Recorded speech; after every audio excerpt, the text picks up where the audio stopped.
Morning, guys. Welcome to the Unrivaled Potential Podcast. I'm Mike Pomeroy with Unrivaled Plumbing and Heating out of Montrose, Colorado. This is my co-host, Ryan McKee. And I'm not with Unrivaled Plumbing and Heating in Montrose. Well, you kind of are. Yeah. Well, I'm with you. Yeah, I'm with you. I'm not an employee or the owner or anything like that. No, I couldn't afford you as an employee, man. Absolutely. My taxes would be through the roof, you know? Well, yeah, because if I did work for you, you'd have so much money you wouldn't know what to do with it. That's probably where that's where I was going with that, too. Yeah. Be hiding stuff from the government. Not that we do that. Tax avoidance, not evasion. Anyway, we'll be talking Moving about right along. We'll be talking about useful topics just like that throughout the Unrivaled Potential Podcast, delving into personal life, personal growth, business growth, and real world stuff. So please join us every Thursday. We'd like to thank our sponsor, Pipe and Torch Coffee, the Plumber's Coffee. Yeah. So last week we dived into personal growth and Kegels. Now are we, what's the next level of personal growth we're getting into now? Hang on, I gotta finish my Kegels. Hold it. I can't multitask. It's too much concentration. Gotta do what you gotta do. Yeah, gotta keep it tight. All right, so like a tiger. Toy like a toy guy. Right. Oh, save me from myself. We talked about good books last week, and one of the one that's the top of my list all the time for recommending. I made my kids read it, making my Don't they have a kids version? employees. About that, the 7 Habits for Teens. I bought that for my daughter, thinking this will be better for her than 7 Habits of Highly Effective People. I read the first chapter and then returned the book and just gave her the original. It still had all the good principles in it, but it had a whole bunch of garbage fluff that was trying to connect to teens in a your parents suck. Well, they didn't say that, but the drama of being a teenager. Fortunately, as a homeschooler, my daughter doesn't experience 99% of that stuff. Right. So it would have been planting stuff that doesn't need to be there. Yeah. So I got rid of it. Well, because she's unsociable, like most of us homeschoolers, right? Yeah. Yes. Yeah. Totally unsociable.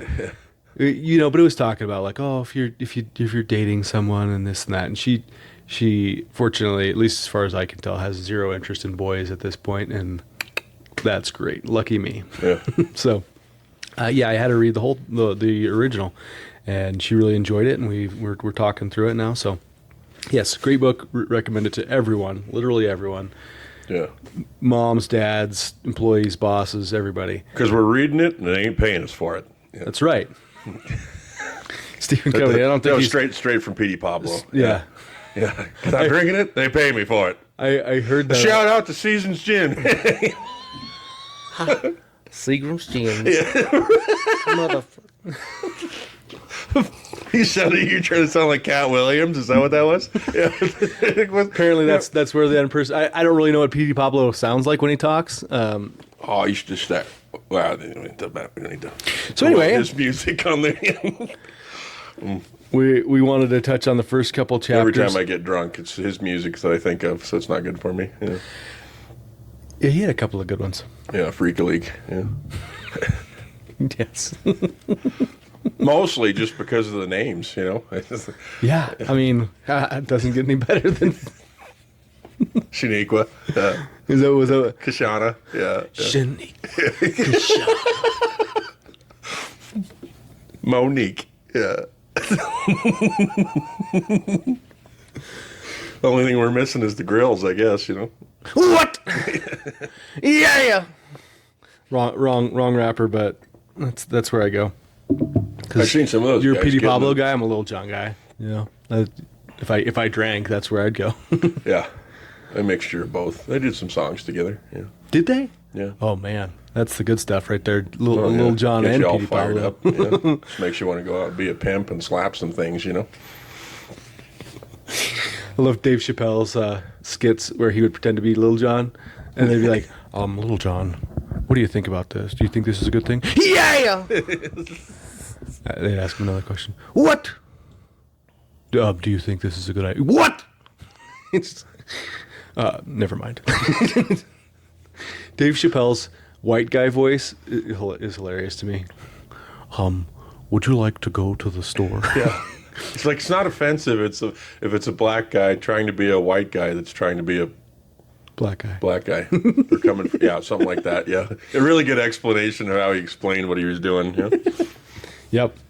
Right on. Back to, well, now that we got your ears open, and because you're thinking Freak a Leak and Petey Pablo, Lil Yeah. Jon. Meanwhile, back at the ranch. Yeah. What's that, Lassie? Johnny fell down the well, broke his leg, and he's out of cell phone service? Okay, we're on it. Who was that? That was a comedian, wasn't it? Was that Robin Williams? Andrew, well, I think I've heard a couple of comedians do a version of that. Andy Andrews, I don't know if you ever heard him. He did some funny stuff way back in the day. Yeah, he was like the original Christian comedian. But him, I think Robin Williams did a version of that. Yeah. Dog barks. Like, I want some of that stuff. If you can understand what the hell that dog's saying, it's like. Absolutely. Yeah, I remember that TV show. I remember watching that back when I was in England, so I was 5 or 6 years old, and Mum, look, the pup's going to tell him, and he's going to save Timmy from the well. Yeah. That's exactly how I sounded too.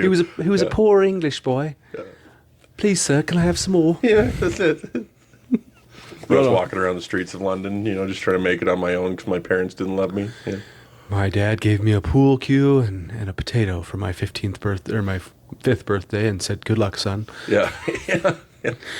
Off you go. Yeah. I don't know why I didn't get onto Peaky Blinders. I haven't watched that. I heard it's good. I hear. Yeah, it's good if you edit it. Oh yeah. But watch it through VidAngel. Can VidAngel edit out all the cursing, or is it? You know what? So the episodes are 5 minutes long. We got VidAngel at the house, and we've been watching through it, and all I get is more commercials. I don't see any point to it because it doesn't edit out half the stuff that it probably should.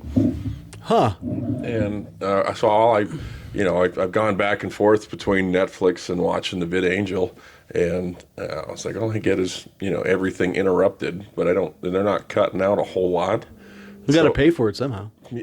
Well, yeah, exactly. I mean, and on that part's fine as long as they actually did it, but I haven't seen any difference. Maybe there's not enough filters on it, but I thought it was automatic. Anyway, so. You just have to teach you how to use the app, I guess. I suppose, yeah. Yep. We got really excited about that because we were like, cool, we can watch some of these movies that we like with our kids. Most of them were on there. They've probably expanded the catalog since we checked it out, but I was kind of bummed out and couldn't watch like Star Wars or Men in Black or anything like that with the kids when they were still too little to really watch the real versions and stuff. Which I know we're weirdos. Like everybody else lets their kids watch Star Wars at the age of like 5 and 6, and I made my kids wait till they were like teenagers to watch it. Mm.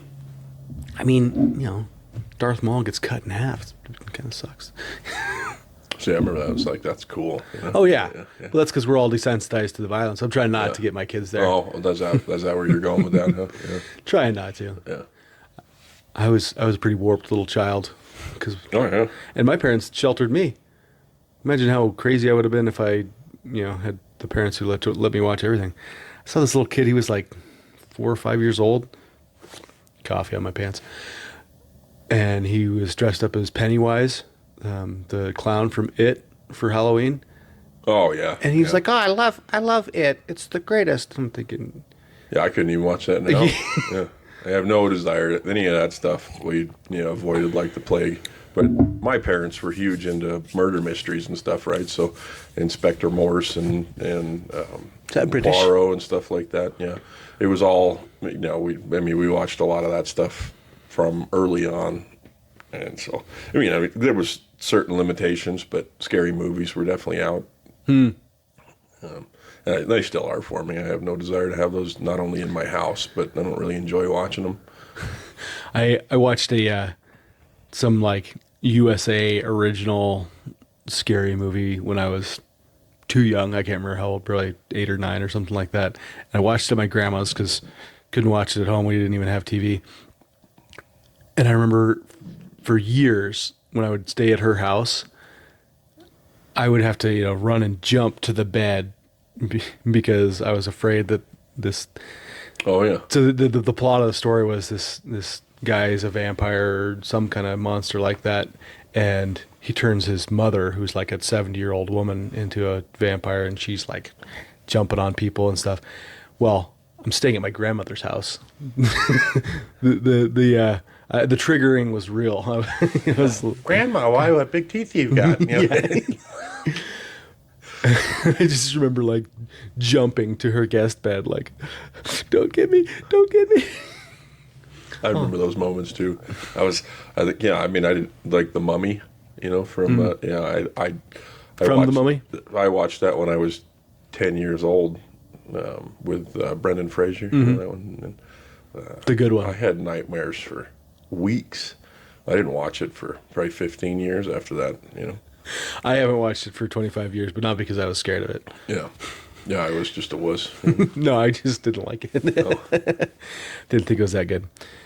But hey, the Scorpion King with The Rock, everything The Rock does is just solid gold. Oh, especially with that long hair. He didn't look like a pedophile at all.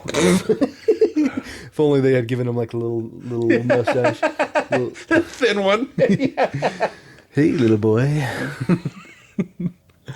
I grew a mustache when I was in Iraq the second time, and my tank commander walked by and he's like, "You gotta shave off that chomo stash." Yeah. And I was like, "Chomo?" Yeah, he's like, "Child molester. Get rid of it." I was like, "Okay." Enough said. Yeah. I couldn't grow on like this big beautiful mustache I have now. That's age and wisdom for you. Yep, You know? age and wisdom. Anyway, should we talk about some real? Well, this is real. That's. Yeah. Let's get into some of the fluff of 7 Habits of the Highly Effective Yeah, People. the stuff that's not really useful in life, because this was, you know, up to this point. This is what you call category 4 stuff. You know, Stephen Covey talks about the categories. Category 1 is urgent and important. Category 2 is just important, not urgent. 3 is urgent but not important. Yeah. And then category 4 is not urgent, not I important. just did a video on that. What? Yeah. You did? Yeah. Where can I find it? I don't know where Joanna put it. Probably on YouTube. Yeah. Okay, cool. So it I probably built a chart. It was probably on on the the- whiteboard, but it was. I was doing it because it's something I really enjoyed too. Yeah. So if it's not urgent and it's not important, you delegate it. If it's not urgent but it's important, then you hire somebody to do it. Isn't that the same as delegating? No. I thought if it was not Because you've already, or no, yeah. So it's the other way around. if it's not urgent and not important, just don't do it. No. Well, you got to have. It's got to get done. I have to be the one as the business owner Gotcha. to decide. So if it's not urgent, it's not important, I delegate it. If it's not urgent but it's important, then I hire somebody to do it. If it's Urgent and important. if it's important but it's not urgent, then I would argue. The whole goal is like, well, then I have to, so Ashley will hand me things and go, hey, we need to get this sorted. I have to decide whether it's important, not urgent. And then if it's important and it's urgent, then it's my job to take care of it. But I have to be the one that decides what's important and what's urgent. Yeah, And it absolutely. hits both of those categories. And so the Vusi Thembekoi, he talks about that. And What did you just say? Vusi, the Oh, South African yes, your South African speaking. friend. Yeah, it'd be cool, man. I'd love to be able to meet him. You know, You brought him up when we were talking about imposter syndrome, because he was the biggest South African speaker there ever. Oh yeah, and he still gets it. And he still gets it. Well, and I think you said as soon as he started going outside of South Africa, then it really started, because he's like, yeah, I could do South Africa, but Yeah. yeah. Okay, cool. I'll have to check out that video on our YouTube channel. I didn't know you did that. So I'd done one several weeks ago, and then Joanna didn't like it for whatever reason. I was standing in the way or something, so we redid it last week when I had a spare moment. producers, But it is pretty handy stuff to go, okay, like, just once again, delegating is very difficult. It's not easy for most people. especially with important tasks, right? It's a learned behavior. And so you just have to start delegating. I'm like, hey, we need to get this stuff kind of sorted out. Do I need to hire someone, social media stuff, growth for us? Do I need to hire somebody to do this? Because it's not urgent, but it is important for part of our business, right? There's not really a whole lot of social media that's urgent. It's a slow growth that builds up over time. Urgent but not important, or important but not urgent. Or important, not urgent, yeah. And so there's not very many urgent things, but I have to be able to decide, like, hey, I got to get this done now. Do I handle this, or do I let my administrative team handle it? Like, or you find somebody to take care of that, that kind of stuff. Even going through job applications here recently. Right now, those are probably urgent and important, huh? They are urgent and important, but I haven't, like, okay, I don't. The part that's not, yes, urgent and important for us to hire somebody. It's not urgent for me to be going through and figuring out the applications. What's the word for it? You need somebody to filter them. Filter them. Be like, there's hey, another word for it, and I can't think of what that word is right now.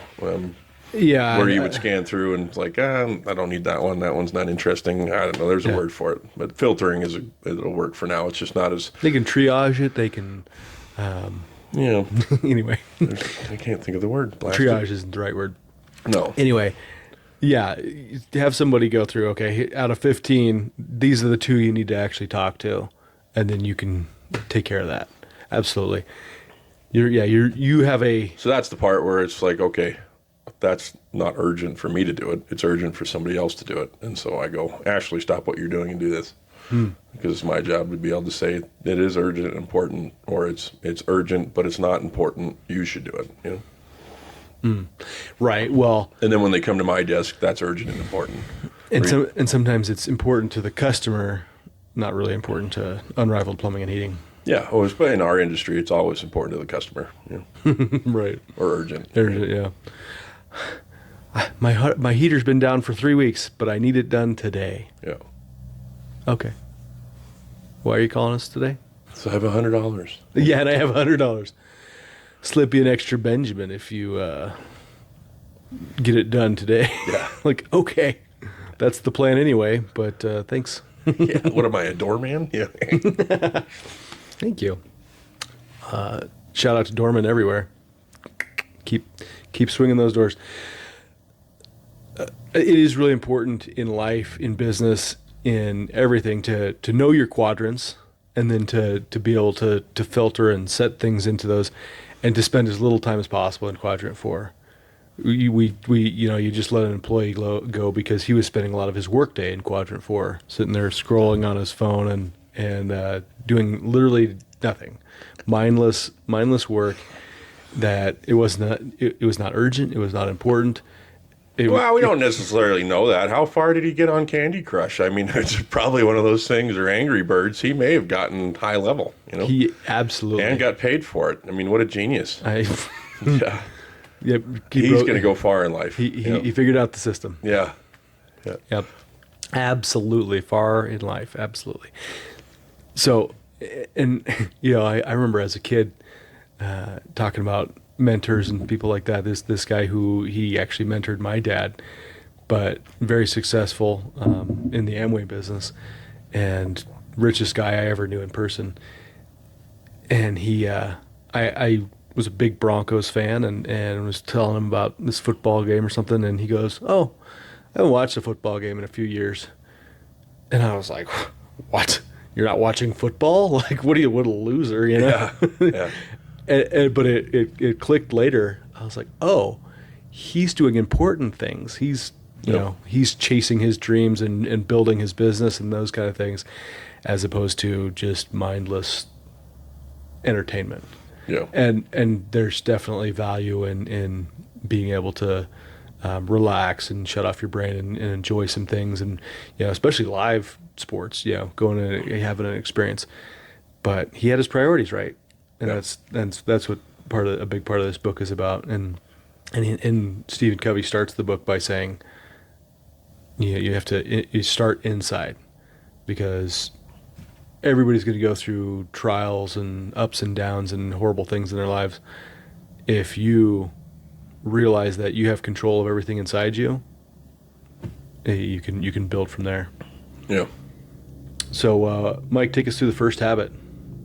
First habit, yeah, since we're back on point here now, 20 minutes into this, is being proactive, right? And like he talks about in the chapter,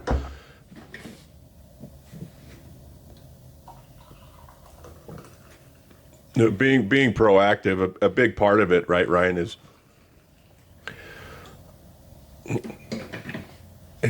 you're the one that controls you, right? So if you have every excuse, thank you.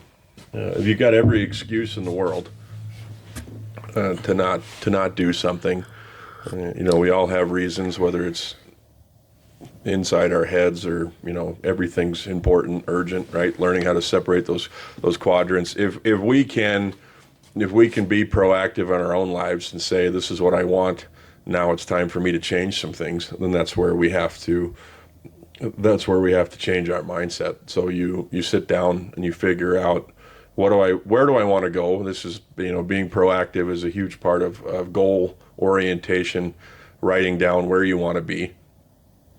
And then the opposite of proactive is procrastination. And you stop putting that stuff off and go, okay, how do I make the changes one step at a time, which falls back into personal disciplines, things that you've been putting off for 20 years, because whether it's losing weight or growing the business or taking the leap, any of those things, it's important to be prepared, but you'll never be prepared if you don't know where you're going, because you don't know what you're preparing for. Absolutely. And so the being proactive, the first rule is just sitting down and avoiding the busyness that we all do to avoid certain things in life, whether it's hard moments, or difficulties at home, any of those things. We especially as men, make ourselves so busy that, I did this for 10 years of just going to work every day. Yeah. And not, so I struggled with a lack of consistency many, many years.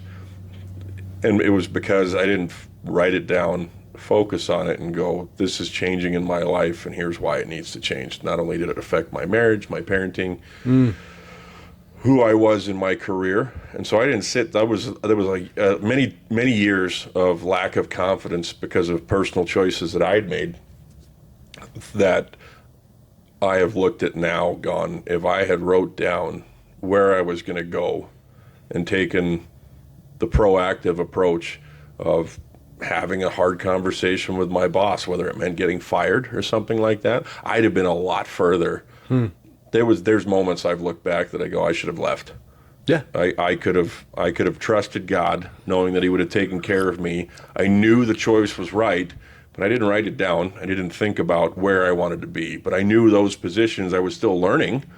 I was still becoming a good plumber, but I was definitely hindered in the fact of who I was working for and my quality of mindset that I've been proactive about. And even in places that I'm struggling currently, if I sit down, I write them down and I go, these things have got to change because this is where I want to be and this isn't helping me get there. Is it something that I can do, or do I need to eliminate that person in my life? And that's really difficult for one, but you'll never get through that difficulty unless you don't want to just, because they're tough situations. Anyone else that's going through something like that, right? You don't just cut the people out of your life. You have to figure out why, so you can have good conflict that says, I'm not growing in this anymore. I need to eliminate this. I'm not just going to ghost you. I need to talk it through. If it's a situation like that, handle it like an adult. Yeah, or is it a situation that career choice? Like, I got to do this, and that was times plumbing when I started out that I should have worked for someone for 3 weeks and then been done, and I carried it out for a couple of years, and it mentally damaged me because I can tell. Yeah, for sure. Yeah, it mentally held me back so far, which is even some of the guys that come and work for us now. Like, they're so much further in 2 years because of the work environment that they have than I was in 8. And it's not because the guys I was working for were unskilled. They just tore you down so bad. And it's rampant in this industry and in any industry, really, you get somebody that's an authority that shouldn't be, Yeah. which happens all the time. Well, yeah, they become the boss or a manager or something like that because they're good at their job, not because they have leadership ability or because Yeah. they've worked on themselves or anything like that. Yeah, so I then was stuck in that situation where they were, the mindset was, I mean, 15 years ago, that I was going to start my own business, and I was around people that were supporting that, like, this is the steps that you need to take. And it took a couple of, for me, 3 really bad bosses to tear that dream away. Oh man. And I've, I had a lot of personal growth that needed to happen, but they certainly weren't helping it. And I was so stuck mentally that I could personally grow. There's no excuse for that. But I was so focused on just keeping my job when I should have left it and found somebody that actually appreciated the loyalty and the things that came with my natural personality and started encouraging that, to where I could have taken personal growth at 25 compared to, I had seasons, I would say, of consistency, and then I just fell off the wagon again. And it would have taken, honestly, a culture like we've created here. If I had gone to work for something like that, I would have become a better person a lot faster. That we're seeing in younger guys that we're around in business and stuff like that. So that it's the proactive part definitely comes from being in a good environment. That's why we're huge advocates of going to church, or at least getting surrounded by Christian people, especially as a young man, young woman. But yeah, you have to write it down. You have to know where you're going, and then you have to make changes and be confident. You'll never, if you're procrastinating all the time, it's like hitting the snooze button. That's statistically, it's not wrong, but statistically, you're going to do that in every area of your life. If you start hitting that snooze button, I don't know whether you do this, but if I'm going to sleep in Saturday, Sunday, I've definitely tried to do that now. Sleep in, at least a couple hours later than I normally do. But I do it intentionally. I don't set the alarm for 5. And then just Yeah, I either, normally on the weekends, I don't set an alarm. I don't put that pressure on myself at all. I just let it be. The rest of the week, I don't hit the snooze button. And then that's one level, a small level of procrastination that you've beat that habit, and then you move on to the next one. Absolutely, yeah. You start stacking habits. I feel like the difference between happy and unhappy people that I know, at least, and I think this is true across the world, is proactivity versus reactivity. The people who I know who are miserable, life happens to them, they're not out creating stuff, they're very reactive people. They don't sit down. The podcast I was listening to yesterday, guys, him and his wife, their kids are out of the house now, but they're talking about planning your summer and making your summers valuable, because with a kid you've got 18 summers basically before they head off and go do other things. And they said, sit down at the beginning of the summer and say, okay, we want to take a vacation, we want to go here, we want to do this, and plan those things out. Because if you don't, you get to the end of the summer and, here in Colorado in August, they're back in school, and you're like, wait, what the heck happened? Yeah. And people's lives are that way. They, they'll wake up and they're 50 or 60 and they're like, oh, what happened? Yeah, and I can do that just as much as anyone else. Just floating along. Yeah, me too. Absolutely. Well, I think like 2 weeks ago was a great example of, I worked an immense amount of hours, and it exhausted me. It took me a whole week to really repair from that. But I was forced into a situation that was really difficult to be happy throughout that time, because I was forced into working it. Now this week, even in last week, I worked a lot of hours, but I had to change my mindset in those mornings of, I'm doing this because I want to. Mm-hmm. And that, once again, was me being proactive and like, this needs to get done.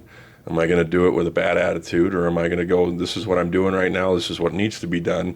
Back in the beginning of creating this business, right, there was lots of hours, and I was perfectly content because I was doing it by choice. in the reactive state where chaos hits and I got to put in 100 and, close to 120 hours worth of work in a week. I didn't really have a choice, and it was very difficult to bring my mindset back to it's okay. This is a good thing, and I'm enjoying this right now because I have a goal in mind. I had a really difficult time that week, just not only from mental exhaustion and physical, but you have to take those, this week I'm putting in a lot of hours. I'm doing it to get back to where we were, and so it's very proactive, but it takes intentionality to create that. Yeah, absolutely. Because I finally got to the point where I was feeling human again, right? Working 40 to 50 hours. I cut my normal hours in half. I took the weekends off, and tried to take that week's vacation. And it's one of those things that I was like, okay, I'm reaching the goal. Now I have to step back a little bit, but really enjoy and still enjoy the process. And if you're reactive, you don't enjoy the process as much. Whereas right now, you still put in, one person can put in 80 hours worth of work and they're reactive, like, oh man, I've got to do this. And then the next person can put in 80 hours of work and be perfectly happy. And perspective is everything, right? Perspective is everything, right? Yep. And if you are looking for the blessing and the good parts of that, you'd be like, oh man, look at how God's blessed me with all this work, and I'm moving towards my goals. Or, oh my gosh, I've got 80 hours worth of work this week and nobody to help me. Well, all right. Whose fault is that?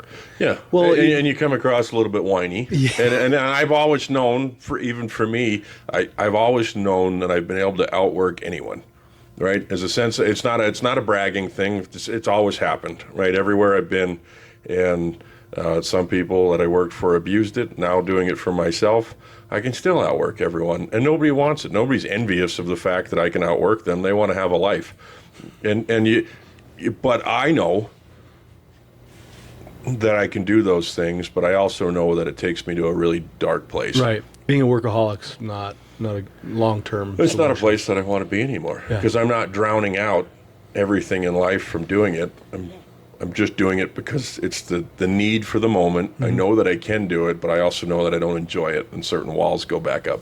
Yeah.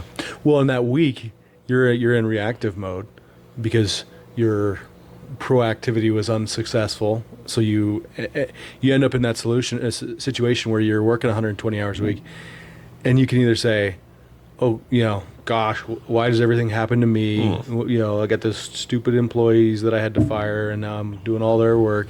Or you can say, okay, and you actually voiced this. You said these exact words.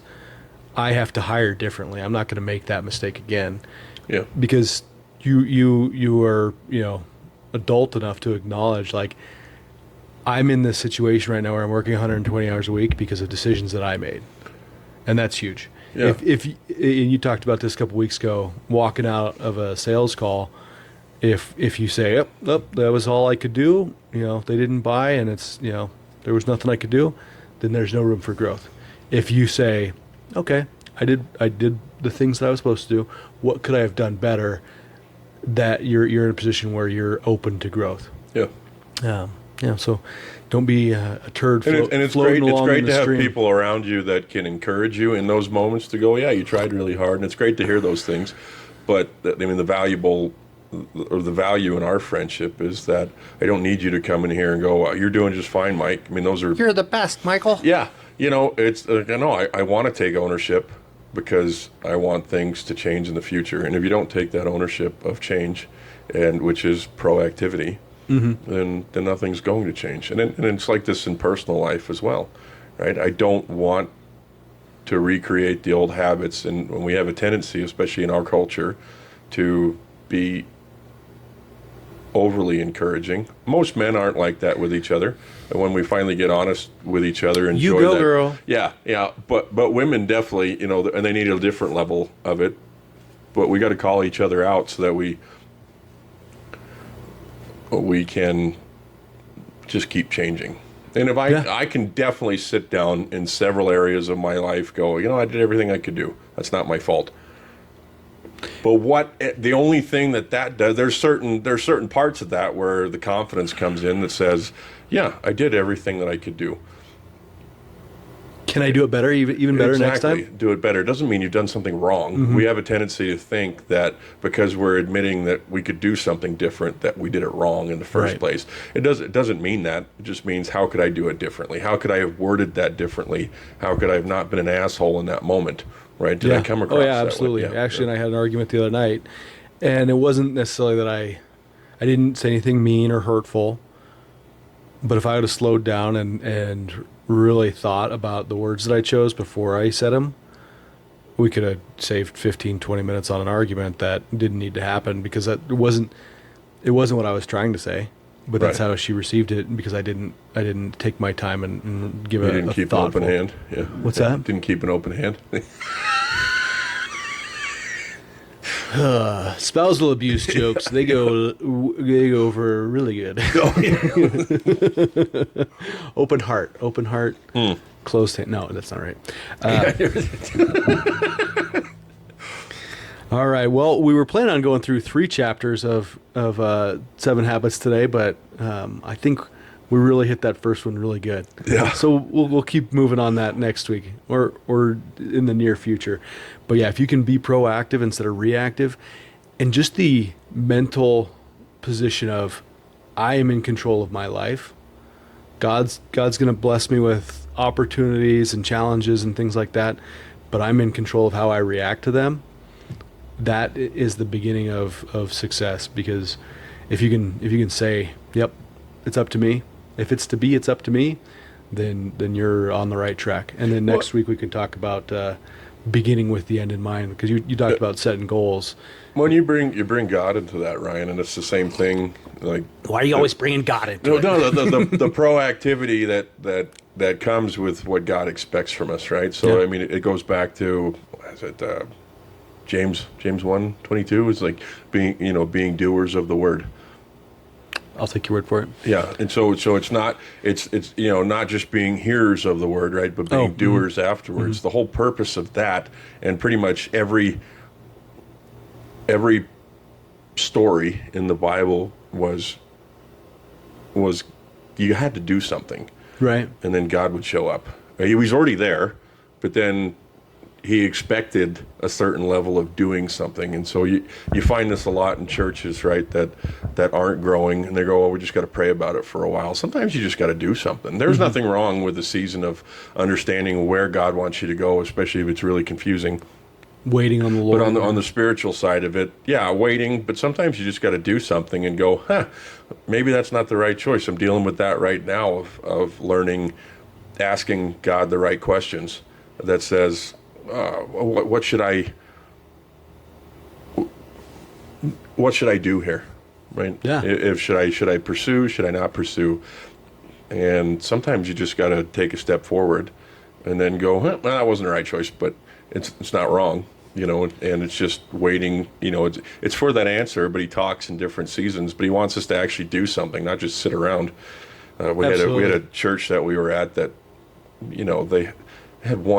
they had to get a new pastor. It took them 3.5 years to get a new pastor, and they had 2 interviews during that time, and the board was just consistently going, hey, we just need to pray about this. Need to pray. The Lord will bring the right person. And Christians, we have so many excuses that can come along those lines. And he goes, we just got to try it, right? And it's like, bring a guy in. It's not going to be disastrous. It's no worse than we're doing now. And letting Mike preach, that's a disaster. Yeah, it could be. Yeah, for sure. Yeah. Yeah, one of my favorite expressions is pray like it all depends on the Lord, and work like it all depends on you. Yeah. Because if you're doing those 2 things and then listening, you'll be all right. And self-confidence grows in experience, right? That's the whole purpose of it right there. So if I have the experience that I've just had that goes, all right, I made some bad choices. I should have stuck my foot down a little bit further, and I need to ask better questions when I interview.